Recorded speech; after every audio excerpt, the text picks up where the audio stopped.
Madame, monsieur, bonjour. Voyons tout de suite les prévisions météo d'Evelyne Delia pour ce mardi 15 juillet. De plus en plus de soleil et de chaleur cette semaine.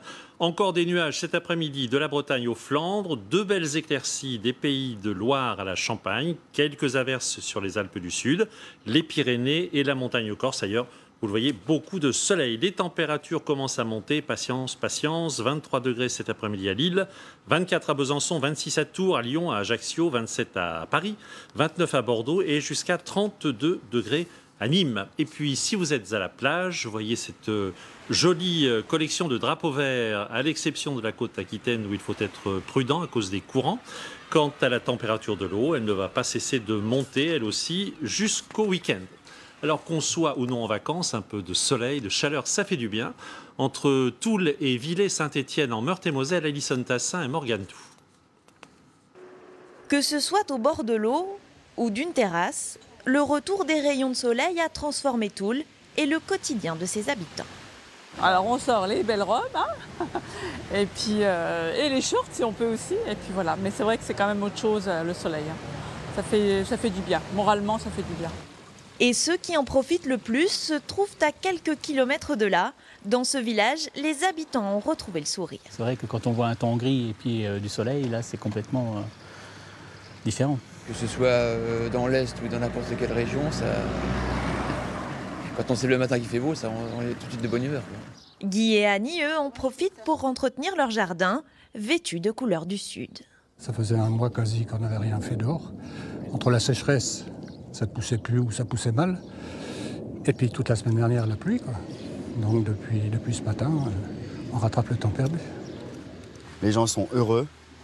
On a eu l'expérience pendant une semaine où ça a été très mauvais. Et les gens étaient moroses et tout. Et hier, il a fait super beau. Les gens, ils ont retrouvé le sourire et c'est impressionnant.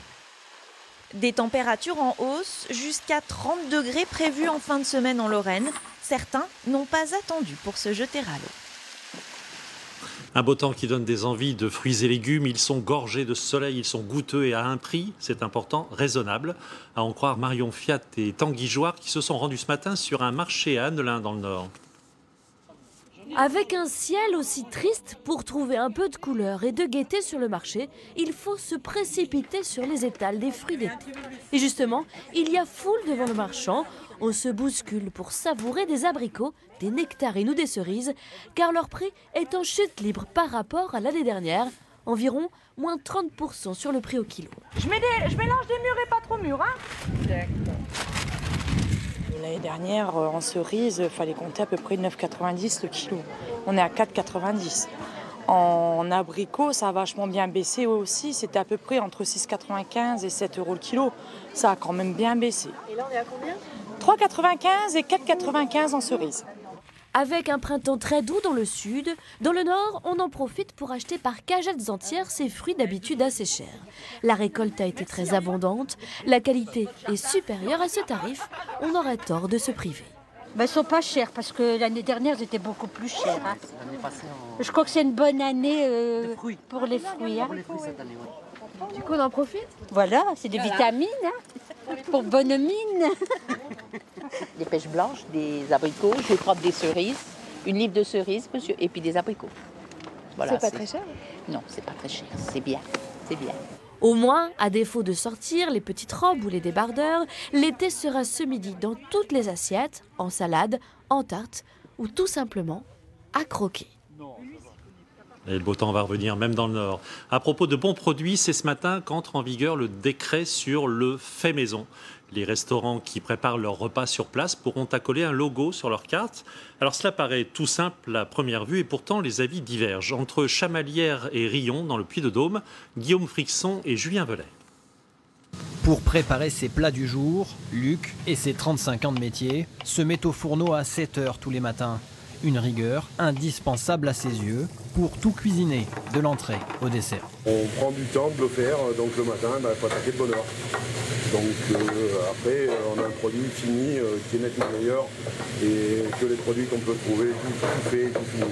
Le logo du fait maison, une casserole avec un couvercle en forme de toit, garantira des produits bruts cuisinés sur place. Moi j'attache une grosse importance, c'est vrai, au fait maison, aux produits fait maison. C'est pour ça que la clientèle vient un petit peu dans dans notre établissement et je trouve ça très important de mettre en valeur le savoir-faire vraiment de la cuisine et du cuisinier. Plus de transparence quant au menu des restaurateurs, les consommateurs n'en demandent pas moins. On peut supposer que ça montre la qualité du produit et l'origine. Je pense que ça fait une différence avec la restauration un peu plus ordinaire. Ce label, il m'a pas l'air bien précis, quoi. C'est le problème. Car effectivement, ce label fait maison est très généreux. À l'exception de la pomme de terre, il tolère les produits déjà épluchés, découpés, hachés, sous vide, voire même congelés. Des tolérances difficiles à digérer pour certains restaurateurs. Ils mettent plus en valeur le geste du cuisinier, la valeur ajoutée qu'on fait avec nos mains, quoi. C'est un métier d'artisan, quoi. On est des artisans, nous les cuisiniers, quoi. Les contrôles par le service des fraudes quant à l'utilisation de ce nouveau logo commenceront dès janvier 2015. Un terrible incendie la nuit dernière à Saint-Just dans l'Ain. Un pavillon en bois a flambé, 3 enfants ont péri. Les parents ont pu échapper aux flammes avec un 4e enfant. Didier Guyot, Éric Nappi sont allés sur place. Tout s'est passé très vite, trop vite, selon les témoins impuissants. Il est 4 h du matin, le premier étage s'embrase. Là-haut, 3 enfants endormis sont pris au piège. Au rez-de-chaussée, les parents arrivent à s'extirper. Le père se lance alors dans les flammes pour tenter de sauver ses enfants, en vain. Il essayait de les sauver, hein. Il était dans la fumée, et il a cassé des vitres, des fenêtres, enfin je sais pas s'il était blessé au bras. Il les a appelés et il n'a rien pu faire. Il n'a rien pu faire. Impossible pour les pompiers d'arrêter le drame, l'incendie est trop violent. C'est complètement impossible parce que 400 degrés au rez-de-chaussée, ça veut dire beaucoup plus à l'étage. Et lorsqu'on a fait le bilan et le déblaiement de ce sinistre, on a vu du verre fondu. Le verre fond à plus de 1000 degrés. La famille et leurs enfants sont très impliqués dans les associations du village, d'où l'émotion de ceux qui les côtoyaient. Ça fait peur, on pense à ses enfants à soi, du coup, que s'il nous arrivait la même chose, je pense que ça va être difficile de s'en remettre, quoi. Un 4e enfant, fort heureusement, ne dormait pas là cette nuit. Choqué, il est à l'hôpital avec ses parents. Une enquête est en cours pour tenter de comprendre comment l'incendie s'est déclaré. À l'étranger, cet accident dans le métro de Moscou, une rame a déraillé à une heure de grande affluence ce matin. Le bilan est lourd, 12 morts, une centaine de blessés. Certains passagers sont encore bloqués et on ne connaît pas, pour le moment en tout cas, les causes de ce drame. Et puis on a appris ce matin la mort d'un sous-officier français dans le nord du Mali, à une centaine de kilomètres de Gao. L'adjudant-chef Djevic Nikovic a été victime d'une attaque suicide lundi soir. Il avait 45 ans. Il faisait partie du 1er régiment étranger de génie basé à Laudun-l'Ardoise dans le Gard. Son décès porte à 9 le nombre de soldats français tués au Mali depuis le lancement de l'opération Serval. C'était en janvier 2013. Au Proche-Orient, la tension reste vive 8 jours après le début des raids israéliens sur Gaza et des tirs de roquettes du Hamas. À ce jour, ils ont fait 200 victimes. Ce matin, le gouvernement israélien a accepté la proposition égyptienne de trêve que le Hamas palestinien avait justement rejetée quelques heures plus tôt. Compte rendu de nos envoyés spéciaux à Jérusalem et à Gaza, Patrick Fandiot et Lise Romboutoul. C'est aux premières heures de la matinée que le cabinet de sécurité israélien qui réunit les principaux ministres a décidé d'accepter l'offre de cessez-le-feu formulée tard hier soir par l'Égypte. Israël qui accepte cette trêve mais se réserve le droit de répliquer en cas de nouveaux tirs du Hamas. Il y en a eu un tout à l'heure qui a visé la ville d'Ashdod sans entraîner jusqu'ici de riposte israélienne. Le gouvernement israélien qui prétend avoir affaibli durablement le mouvement islamiste. Mais pour une bonne partie de l'opinion, cet accord arrive un peu trop tôt car le bilan de la guerre, de cette opération est mitigé car le Hamas détient toujours une partie de son arsenal et représente toujours une menace pour des millions d'Israéliens. À Gaza, le soulagement de la population n'a pas duré très longtemps ce matin puisque environ 1h15 après le début de ce cessez-le-feu proposé par Israël, nous avons vu et entendu partir plusieurs roquettes longue portée direction le territoire israélien. Alors les habitants ici maintenant s'attendent à une riposte de la marine ou de l'aviation israélienne. Donc c'est clair, ce matin, le Hamas refuse ce cessez-le-feu tel qu'il est proposé. Pourquoi? Parce qu'il veut d'abord négocier, notamment sur le blocus qui sévit ici depuis 2006, mais aussi sur la libération de prisonniers du mouvement islamiste. Alors on sait qu'en ce moment les discussions continuent avec des médiateurs, mais dans le même temps, la branche armée du Hamas, les brigades Al-Qassam, ont d'ores et déjà menacé d'intensifier la lutte. On revient en France où s'ouvre ce soir à l'Assemblée le débat sur la réforme territoriale. L'objectif, c'est de réduire quasiment de moitié le nombre de régions pour des raisons d'économie. Ce n'est qu'une première étape, sachant que par la suite, les départements pourront encore changer de région. Autrement dit, le débat reste ouvert. Antoine Lefebvre et Pascal Choquenet. En général, le mardi, mercredi... Plus de visiteurs que de députés ce matin dans les couloirs. Et pourtant, l'Assemblée s'attaque ce soir à un gros morceau, la nouvelle carte des régions. 14, pas plus. C'est la consigne de l'Élysée qui a autorisé une retouche de dernière minute. Le Limousin fusionnera avec l'Aquitaine et non plus avec le Poitou-Charentes, comme initialement prévu. C'est une bonne carte de dépôt ? C'est une très bonne carte. C'est une carte du gouvernement qui a été légèrement améliorée. C'est une bonne carte. Alors qu'à droite, on a longtemps plaidé pour une diminution du nombre des régions, beaucoup aujourd'hui dénoncent une réforme bâclée. J'espère que également sur la carte ça évoluera. J'espère que ces grandes régions technocratiques qui n'ont pas de sens ne seront pas retenues. On parle d'économie, mais on ne voit aucune économie potentielle. Bien au contraire, certains cabinets, certaines agences de notation considèrent que cette réforme va aboutir à une augmentation à court terme des dépenses publiques. Ce matin, Manuel Valls était à nouveau devant le groupe socialiste, car cette carte ne fait pas non plus consensus au sein des députés PS. D'autant qu'en instaurant un droit d'option à partir de 2016, c'est-à-dire la possibilité pour un département de changer de région, le gouvernement risque de se compliquer la tâche. Personne ne souhaite non plus que nous dépecions les régions, ni les élus régionaux, ni, je crois d'ailleurs, les parlementaires. Donc il n'y aura pas de dépeçage de régions. Autre pierre dans le jardin des députés, le temps. Le gouvernement a fait savoir qu'il voulait aller vite. La réforme doit être votée avant la fin de l'année. Un rapport publié ce matin par le ministère de l'économie s'attaque aux avantages de 37 professions dites réglementées et que le gouvernement voudrait réformer. Alors sont visés par exemple les huissiers de justice, les notaires, les dentistes ou encore les pharmaciens, les greffiers. Vincent Fahandez et Thierry Hackett ont recueilli quelques réactions à chaud ce matin à Paris. C'est un rapport qui risque de faire peur à certaines professions. 37 sont concernés et pourraient faire l'objet de réformes, avec comme objectif faire baisser de 20% le prix des services proposés. Les pharmacies sont dans l'œil du gouvernement. Ils voudraient assouplir la concurrence en proposant par exemple la vente de médicaments sans prescription médicale obligatoire dans d'autres officines. Vous iriez si c'était en dehors de la pharmacie ? Non, non. Moi, j'accepte la pharmacie. C'est mieux. J'ai confiance à la pharmacienne. Les marges des pharmacies sur ces médicaments peuvent être importantes. Plus de 1 € pour une boîte de paracétamol, presque 1,40 € pour de l'aspirine. Le rapport propose en contrepartie un système de paiement au forfait pour les pharmaciens. La vente des médicaments se fait en pharmacie avec prescription, sans prescription, parce que c'est un professionnel de santé qui délivre les médicaments. Le pharmacien est le premier interlocuteur que voit le patient, donc il faut qu'il ait quelqu'un de compétent en face de lui. Le métier de pharmacien ne fait pas partie des plus rentables. Pour 100 € versés par le consommateur, un greffier de tribunal réalise en moyenne un bénéfice net de 44 €. 43 pour les huissiers, 37 pour les notaires et 34 pour les chirurgiens dentistes. Les ambulanciers, les vétérinaires et même les syndics d'immeubles sont aussi dans le collimateur du gouvernement. Un centenaire qu'on n'a pas forcément envie de fêter, celui de l'impôt sur le revenu. 100 ans déjà qu'il a été créé dans des conditions rocambolesques, comme nous le racontent Bastien Delobert et Olivier Stambard.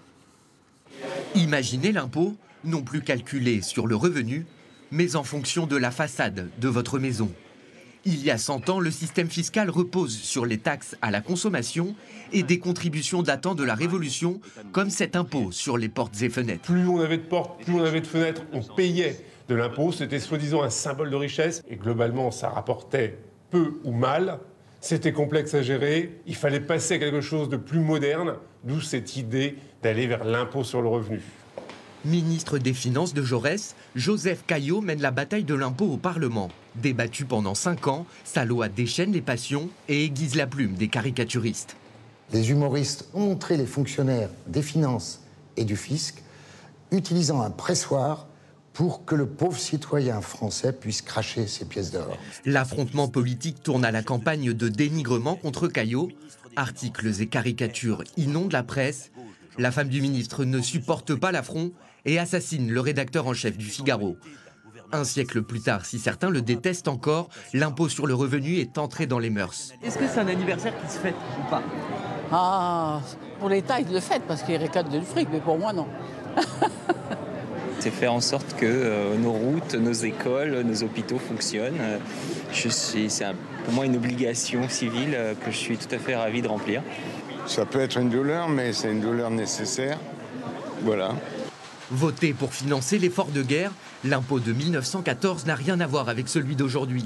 De 2% des revenus, le taux maximal d'imposition est passé à plus de 40%.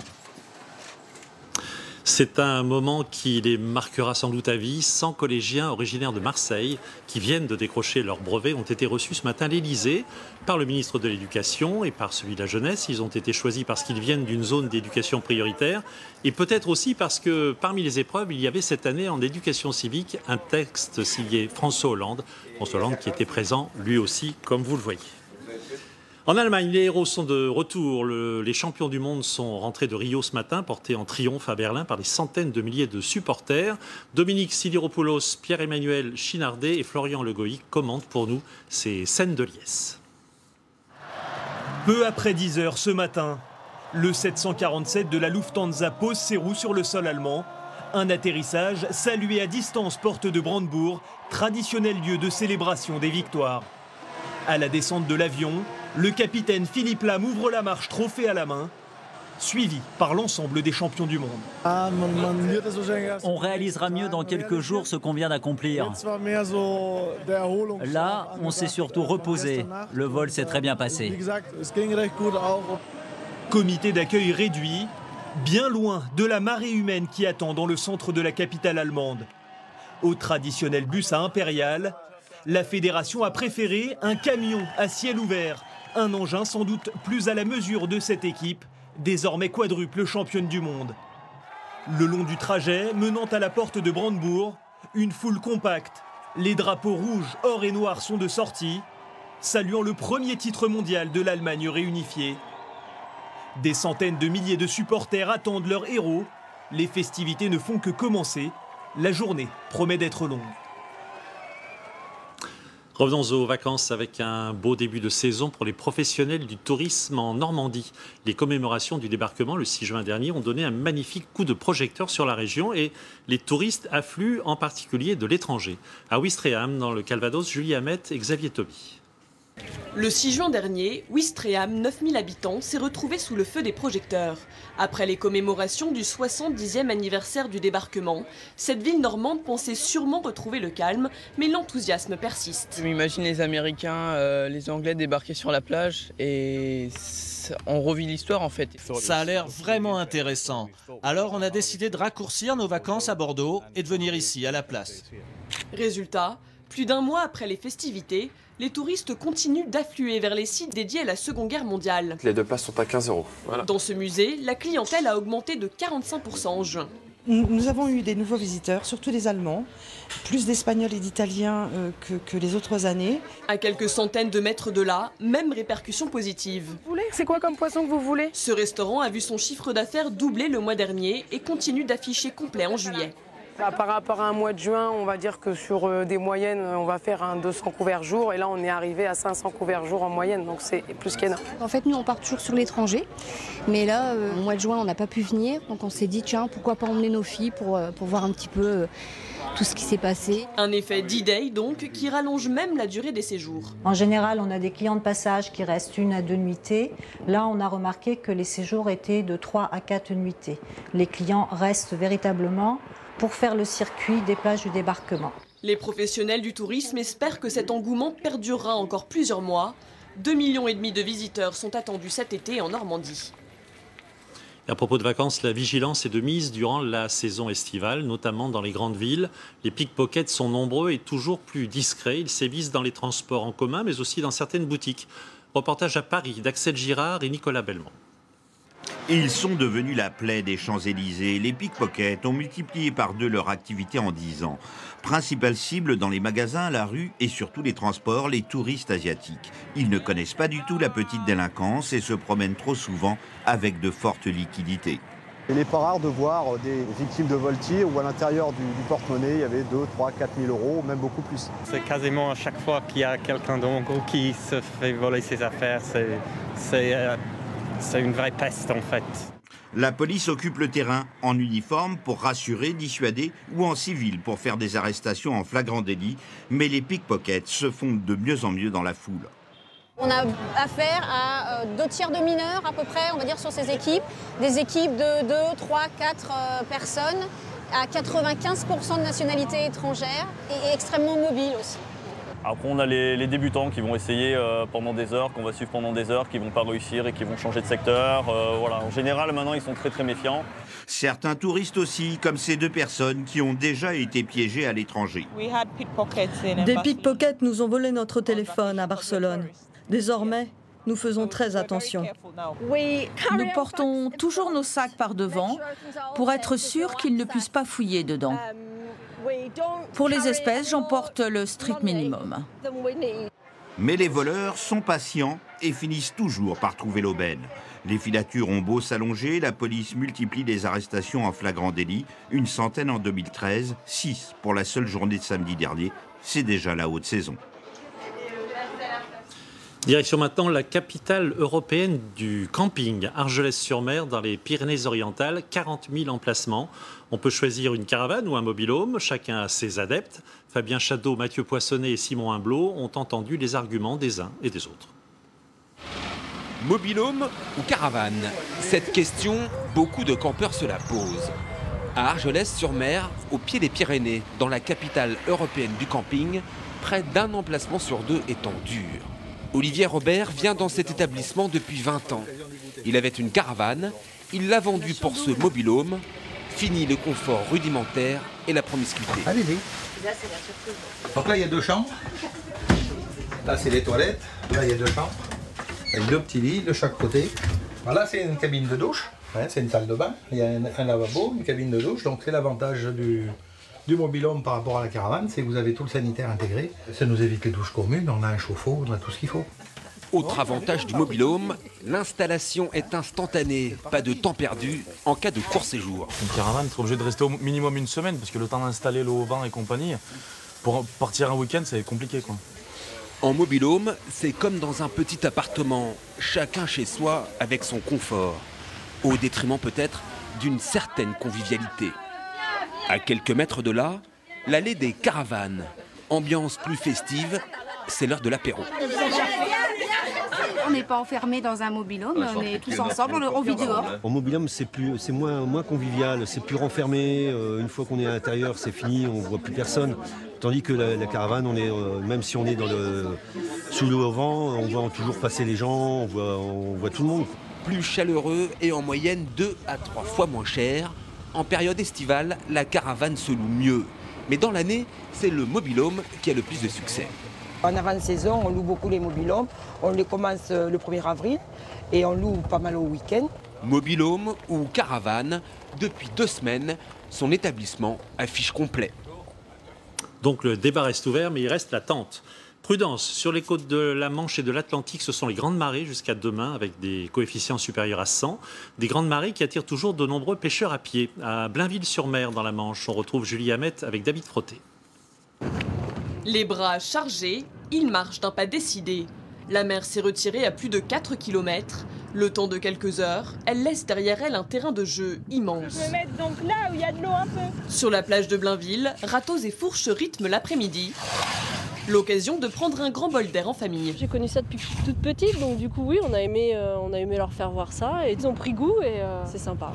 Transmettre le goût de la pêche à pied, c'est également le souhait de Philippe, venu avec sa petite fille. Ce passionné de 70 ans ne rate aucune grande marée. Ce que j'aime, c'est la beauté des lieux. C'est un endroit unique sur la planète. Il y en a 3 où il y a des marées aussi importantes. Le calme, la tranquillité. Ensemble, ils aiment débusquer coques, bulots et palourdes, tout en respectant la réglementation, pour ne pas mettre en danger la reproduction des coquillages. Le nombre de palourdes par jour, 100 maximum, et la taille, 4 cm au minimum.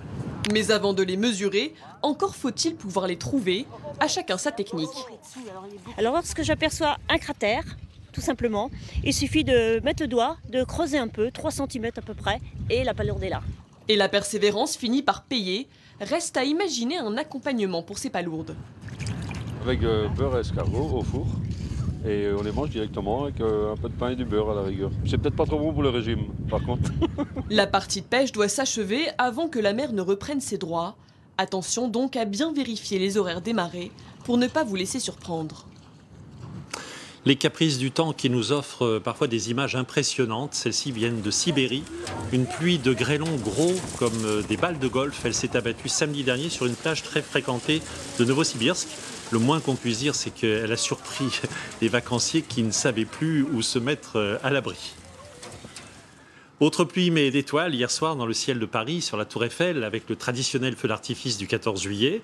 1 demi-million de spectateurs y ont assisté. Une explosion de couleurs qui avait pour thème guerre et paix, à l'occasion bien sûr du centenaire de la Grande Guerre. Axel Béraud, Nicolas Belmont et Martin Roux en ont rapporté les plus beaux moments. Dès le début, une pluie d'étoiles dans le ciel. Mais la star ce soir-là, c'est elle. Pendant 35 minutes, la Dame de Fer s'embrase, tourbillonne, puis disparaît sous la fumée. Pour la première fois depuis l'an 2000, les fusées étaient tirées depuis la structure de la Tour Eiffel. Moment magique, moment aussi de recueillement pour commémorer le centenaire de la Grande Guerre sur un requiem de Mozart. Et le thème en plus était génial. Ça fait honneur à la France et aux Français, ça fait honneur à nos anciens combattants de la Première Guerre mondiale. Et après 20 minutes d'explosion, 3 minutes de tendresse. John Lennon berce la foule.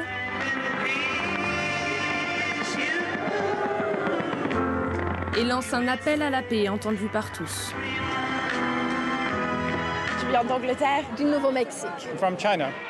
6 mois de préparation, 50 artificiers et un public unanime. C'est la première fois que je venais à Paris pour le voir exprès, super. Il y a un travail extraordinaire pour poser tous ces feux sur la Tour Eiffel. J'ai vraiment trouvé... Je suis assez d'accord. Pour le bouquet final, une note européenne, l'Ode à la joie de Beethoven, et le tout Paris s'embrase, une toute dernière fois.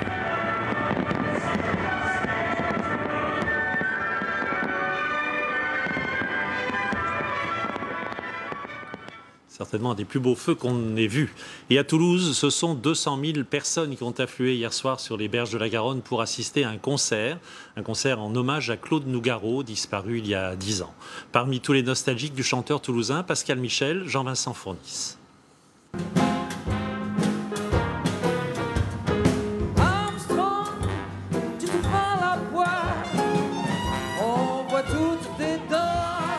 La prairie des Filtres, au cœur de Toulouse, était noire de monde. 150 à 200 000 personnes venues rendre hommage à Claude Nougaro, le chanteur de Toulouse, leur chanteur. C'est sa ville, tout le monde le connaît, enfin, c'est très bien. Il représentait vraiment Toulouse, quoi. Ça fait déjà 3 ans qu'on est sur Toulouse et cette ville nous passionne. Et Claude Nougaro, c'est un peu un des ambassadeurs de cette ville. Oui, j'ai beau voir le ciel, l'oiseau. Claude Nougaro a rejoint ses idoles, les grands noms du jazz, le 4 mars 2004. 10 ans déjà. Hier soir, ce sont un peu ses enfants qui lui ont rendu hommage sur les berges de la Garonne, chez lui. Mais il habitait là, juste là. Apparemment, on voit la terrasse là. Je vais chanter sous son balcon. Marie-Christine. Il marchait en regardant ses pieds. Et je me disais, finalement, c'est quand même l'histoire de sa vie, quoi. C'est la rime, les pieds, et le rythme, les pas. Le rythme aussi du feu d'artifice sur la Garonne, ces petites lumières dans le ciel qui nous disent peut-être que Claude Nougaro n'est pas tout à fait parti. Je suis très émue, puis là c'était la fin du feu, il me semblait voir des poussières d'étoiles autour de minuit, une chanson de Claude.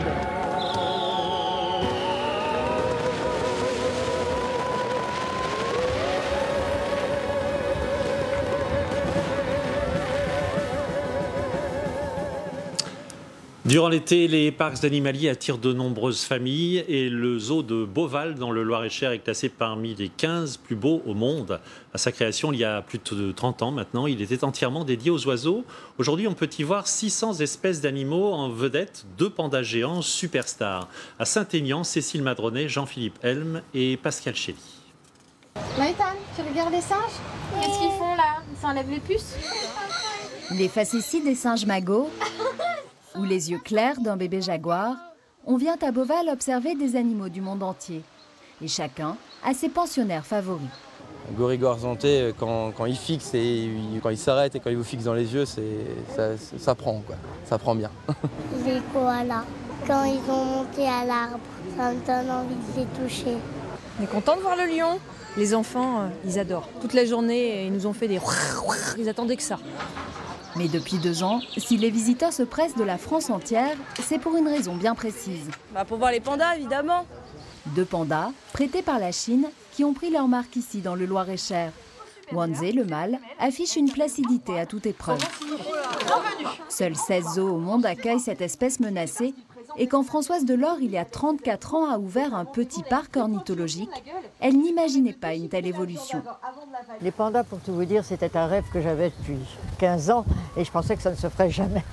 Ça a été difficile, mais ils sont là, ils sont beaux. Hein.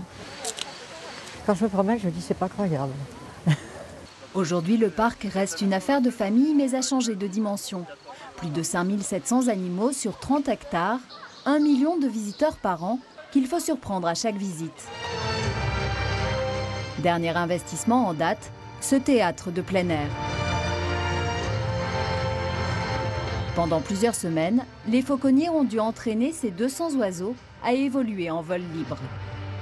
On est super satisfaits parce que ça s'est très bien passé. Les oiseaux se sont très vite habitués à ce nouveau site.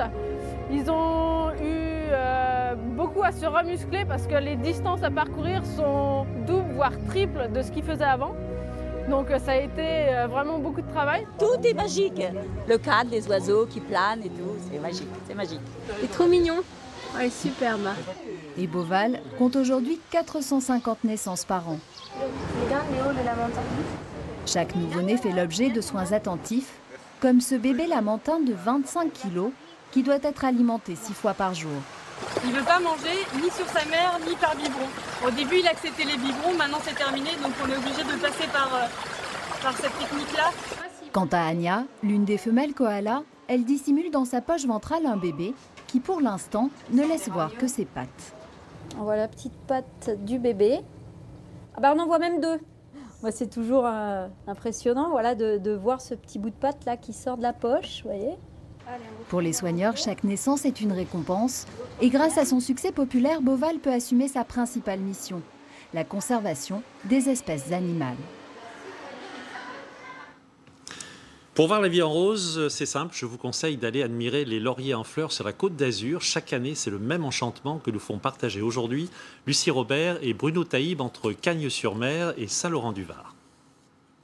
Une fleur simple et belle comme un début d'été. Sur les rives de la Méditerranée, le laurier rose, Nerium oleander de son nom latin, n'est pas celui qu'on cuisine, mais celui qui fleurit. Des jardins, au bord de route, c'est l'une des plantes les plus typiques de la Côte d'Azur. Moi j'en ai toujours eu, je ne pourrais pas m'en passer. Vous voyez, il en manque un qui est mort, bon ça arrive aussi, mais on va vite le remplacer parce que c'est vraiment une plante du coin. Et là, nous, on est vraiment très bien placés pour ça, c'est très joli. Les touristes aiment beaucoup aussi le laurier, c'est très agréable. Également apprécié des jardiniers amateurs pour sa simplicité, le laurier demande tout de même une précaution particulière. Bien l'arroser sur l'été, c'est capital, voilà. Parce que l'hiver, pas tellement, mais alors l'été abondamment. Alors là, vous avez des merveilles et c'est magique. Ces massifs sont impressionnants de volume. Autre atout du laurier, sa palette de couleurs, du blanc au rouge passion. Les lauriers, vous avez vu, il y en a de toutes les couleurs, des rouges, des roses. C'est magnifique, hein? Eh oui, ça donne de la couleur à la Côte d'Azur. Mais attention, quand on y touche. Les enfants, ils ne doivent pas manger la feuille. C'est pour ça que, bon, il vaut mieux ne pas y toucher, quoi. Ben, on peut regarder, on n'a que les yeux pour regarder. Des yeux qui profiteront de ce spectacle jusqu'à la fin de l'été. Cette semaine, nous allons partir sur les traces de l'un des plus grands écrivains écossais, Robert Louis Stevenson, l'auteur de L'île au trésor. En 1879, il publie Voyage avec un âne à travers les Cévennes, le récit de 12 jours à dos d'âne entre la Haute-Loire et le Gard. Et une grande partie de son itinéraire suit le tracé actuel du GR70. C'est pourquoi Jean-Marie Delot, Frédéric Marchand et Jacques Russell ont emprunté pour nous ce GR70 pour nous emmener à leur tour sur les traces de cet auteur à succès. Première étape, entre le Monastier sur Gazeille et Cheylard-l'Évêque, c'est en Lozère.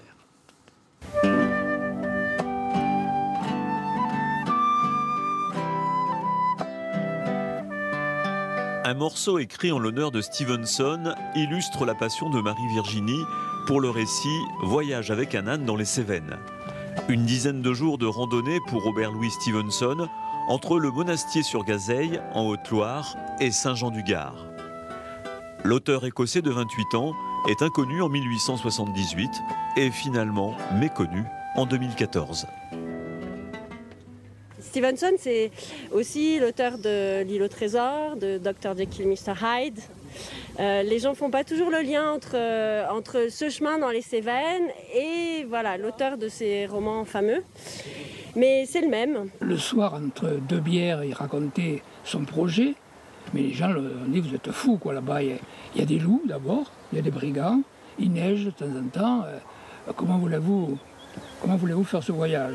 À l'époque, son voyage est une aventure. Mais sans la compagnie de Modestine, l'ânesse qu'il achète au monastier, l'histoire n'aurait pas la même saveur. Elle avançait d'un pas trébuchant sur ses 4 petits sabots avec une sobre délicatesse d'allure. De temps en temps, elle secouait les oreilles ou la queue et elle paraissait si menue sous la charge qu'elle m'inspirait des craintes. Son ânesse n'avait pas du tout l'habitude de marcher. Et lui n'avait pas du tout l'habitude de marcher avec un âne. Donc il a fallu le temps qu'ils s'apprivoisent mutuellement, voilà. Mais arrivé à Saint-Jean-du-Gard, quand il a revendu Modestine, il a versé sa petite larme. Le chemin de Stevenson, appellation plus jolie que le nom administratif de GR70, traverse dans la première partie les vastes plateaux volcaniques du Velay. Voilà, des vues qu'on n'a pas quand on reste sur les routes goudronnées, c'est un des charmes de la randonnée. Nous laissons Marie-Virginie pour gagner les environs de Pradelles. Sur les bords du chemin, un musée vivant du cheval de trait nous replonge dans le décor des années Stevenson.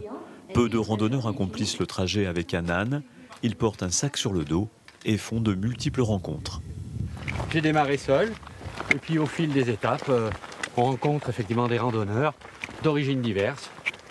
On discute, on fait un bout de chemin ensemble et c'est très bien. Nous nous retrouvons dans le Gévaudan, le pays de la bête féroce qui a sévi 100 ans avant le passage de Stevenson. Les randonneurs trouvent du réconfort dans le gîte étape de Chélard-l'Évêque, où l'aubergiste soigne ses hôtes aux petits oignons. Les fromages sont achetés chez le petit producteur du coin, la viande est achetée juste à Constant en Haute-Loire. C'est vraiment, on met à cœur de privilégier toute une économie locale et des petits producteurs. L'ambiance est conviviale, mais il faut songer à être en forme demain. Bonne nuit. Et à suivre, c'est aujourd'hui aussi que débute une autre série. Elle est consacrée au charme de quelques stations balnéaires du Nord-Pas-de-Calais et de la Picardie. Nous partons d'abord à Mers, c'est dans la Somme, où de magnifiques villas rappellent la période des bains de mer. Guillaume Desplanques et Soufiane Yassine. Longer la digue de Mers-les-Bains, c'est revenir plus d'un siècle en arrière où l'avènement du chemin de fer amène sur la côte les premiers vacanciers. Les vertus thérapeutiques des bains de mer attirent la haute bourgeoisie. Elle y fait construire les premières résidences secondaires, plus belles les unes que les autres. Un quartier aujourd'hui protégé que nous fait découvrir Robert. Là, vous avez la villa Bon-Abri. Vous voyez, ça représente la faune, la flore et les félins même, dans les décors. Les félins, vous les avez dans le bas des balcons en bois. Vous voyez, ça fait un peu comme des gargouilles. Bonjour, monsieur Robert. Vous m'attendiez ? C'est l'occasion de rencontrer l'un de ses heureux propriétaires. Jackie a réalisé de nombreux travaux pour rénover cette magnifique demeure. La mer est un peu agitée. Ce matin, elle était absolument calme. Sur la façade, de jolies céramiques représentent des grappes de raisin. Elles symbolisent l'âme de cette maison. Ça a rapport avec le propriétaire, celui qui a fait construire la villa, qui était directeur des caves Pommery à Reims, qui a fait faire ces mosaïques. Chaque année, le 4e week-end de juillet, la fête des baigneurs perpétue l'ambiance dite de la belle époque. Danielle est couturière, elle confectionne des centaines de costumes. Vous voyez les personnes, comment elles étaient habillées tous? Il y avait du monde qui était habillé comme ça. Alors on essaye de recréer l'ambiance comme ça, de retrouver des chapeaux. Ils avaient tous des chapeaux d'abord à cette époque-là. Tu vois, ça te va bien. C'est merveilleux. Frédéric est justement venu essayer une robe, mais aussi un chapeau. Quelque chose, peut-être ça. Il est magnifique ce chapeau. Tu essayes pour voir. Oh, tu vas bien, t'es bien acheté avec. Ouais.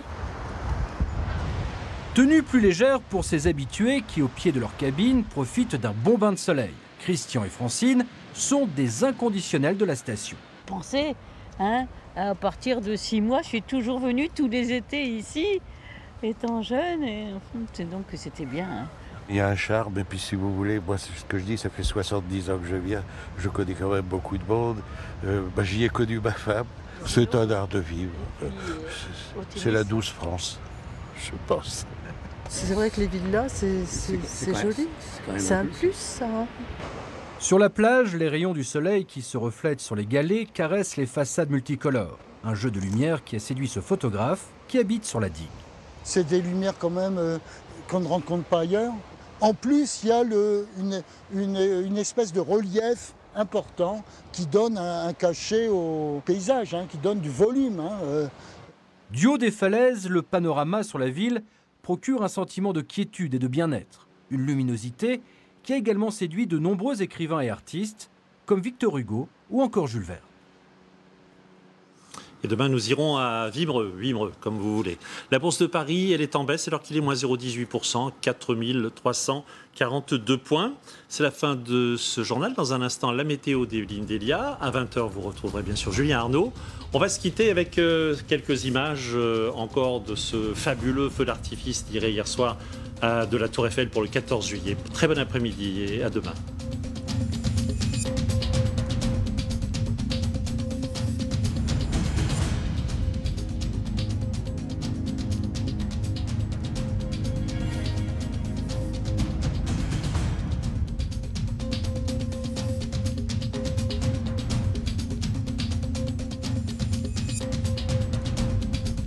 Retrouvez toute l'info sur le site et l'application MyTF1 News.